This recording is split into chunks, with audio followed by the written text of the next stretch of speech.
Ito ang reading mo, Libra. Welcome back to our channel. Naway nasa mabuti kayong kalagayan while watching the channel. Sa general reading, kayo nang bahala magpalit-palit ng situation nyo sa reading ko.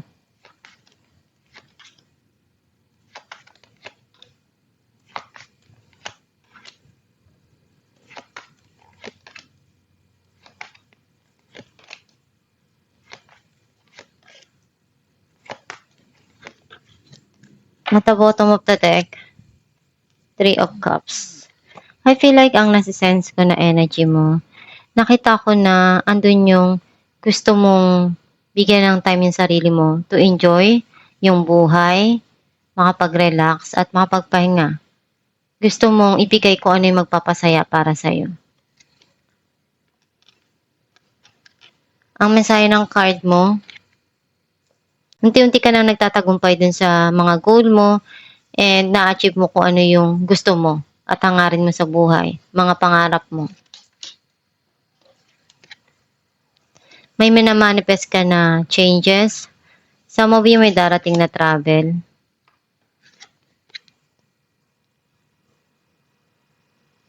Nagkaroon na ng end of cycle, may new cycle na papasok dito na bago sa buhay mo. Andun yung peace of mind and harmony sa mga sitwasyon or sa relationship. Ngayon na re-realize mo sa sarili mo kung ano yung mga gusto mo, na gusto mo ring maging masaya. Gusto mong ibigay kung ano yung sa tingin mo magpapasaya para sa'yo. Yung mga bagay na gusto mong ibigay or mabili. Some of you, unti-unti ka nang natututo sa mga pinagdaanan mo. Ngayon alam mo na kung paano pahalagaan yung mga pangangailangan mo, yung sarili mo.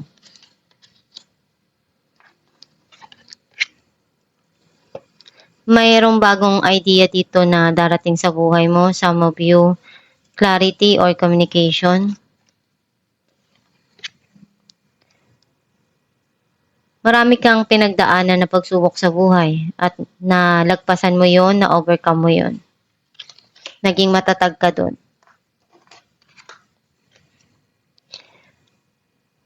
Lahat ng pagsusumikap mo ginagawa mo and lahat yan pagdating sa huli, aanihin mo, magpipaid off din yan.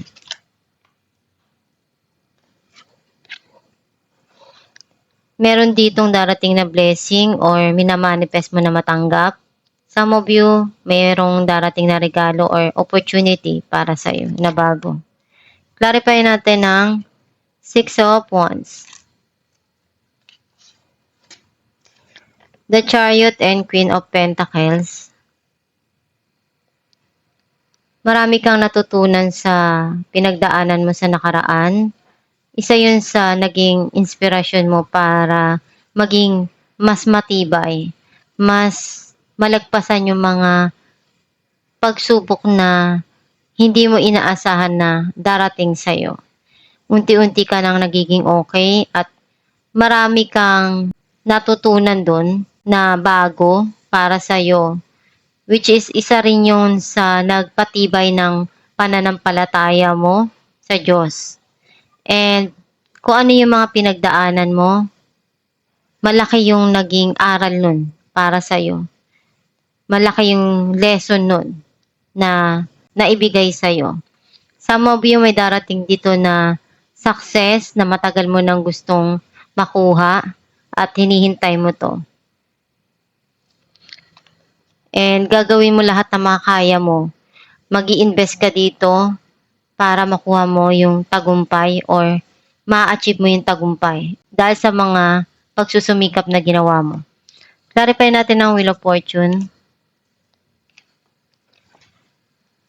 9 of Pentacles and King of Pentacles. Itong tao na to, iniisip niya kung ano yung paraan na gagawin niya para maging stable yung financial niya or gusto niyang makapag-ipon, makapagpundar, kasi natututo na siya. Some of you, nagkaroon na ng end of cycle yung mga nangyari sa nakaraan. Ngayon papasok na yung new cycle sa buhay mo. Nandoon yung pagsusumikap mo na ma-reach yung goal mo sa buhay, na magtagumpay at maging stable yung financial mo and maabot yung mga pangarap mo. Clarify natin ang Ace of Swords. Six of Pentacles and Nine of Swords. Ginagawa mo lahat ng makakaya mo. Pero minsan, kapag hindi ka nakakabigay, nagpapalungkot yun sa'yo. And nasasaktan ka dun. Some of you may darating dito na clarity. Ngayon magkakaroon na ng linaw yung mga sitwasyon na nangyari sa nakaraan. Clarify natin ang Eight of Pentacles.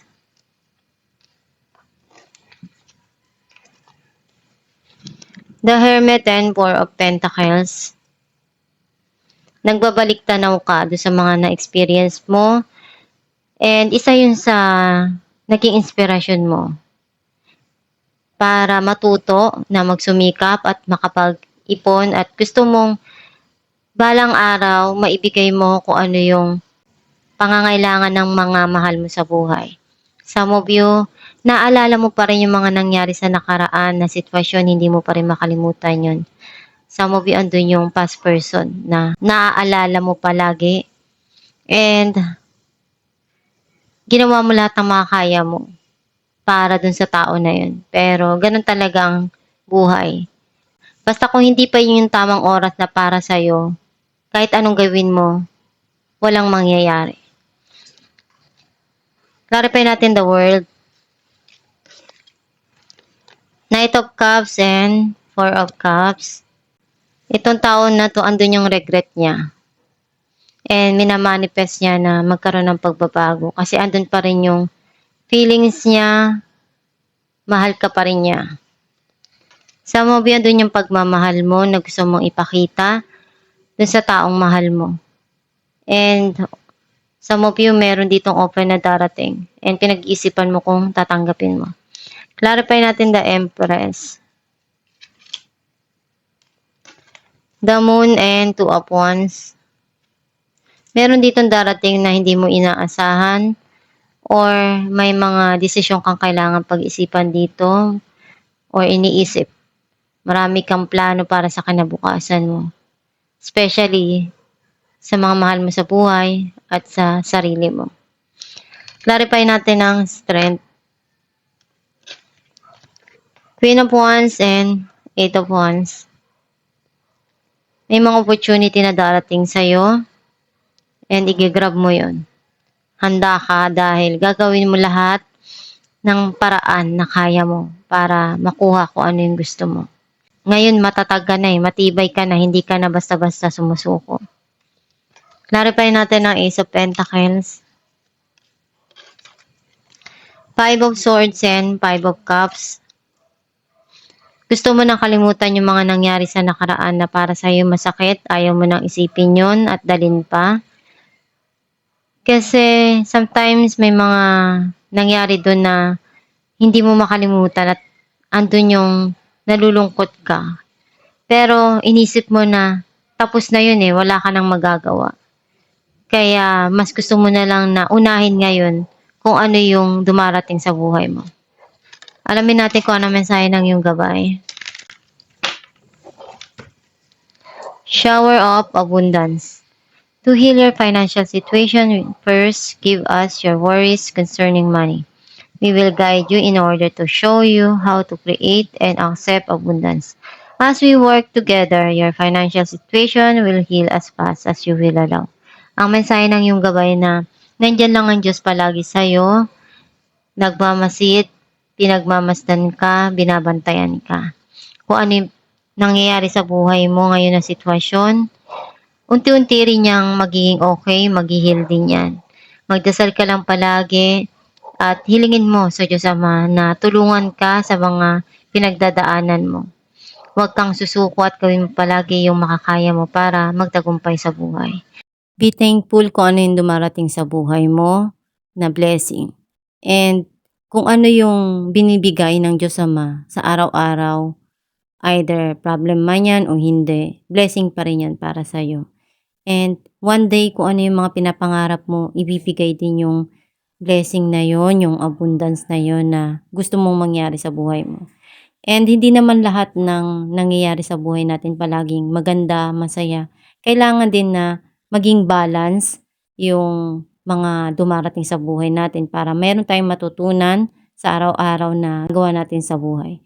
Basta isipin mo lang palagi na lahat yan merong halaga sa buhay mo. Importante na meron kang matutunan at alam mo kung ano yung gusto mong mangyari sa buhay mo. At itong yung reading libro, kung naka-resonate ka, kindly comment down below. Thank you for watching.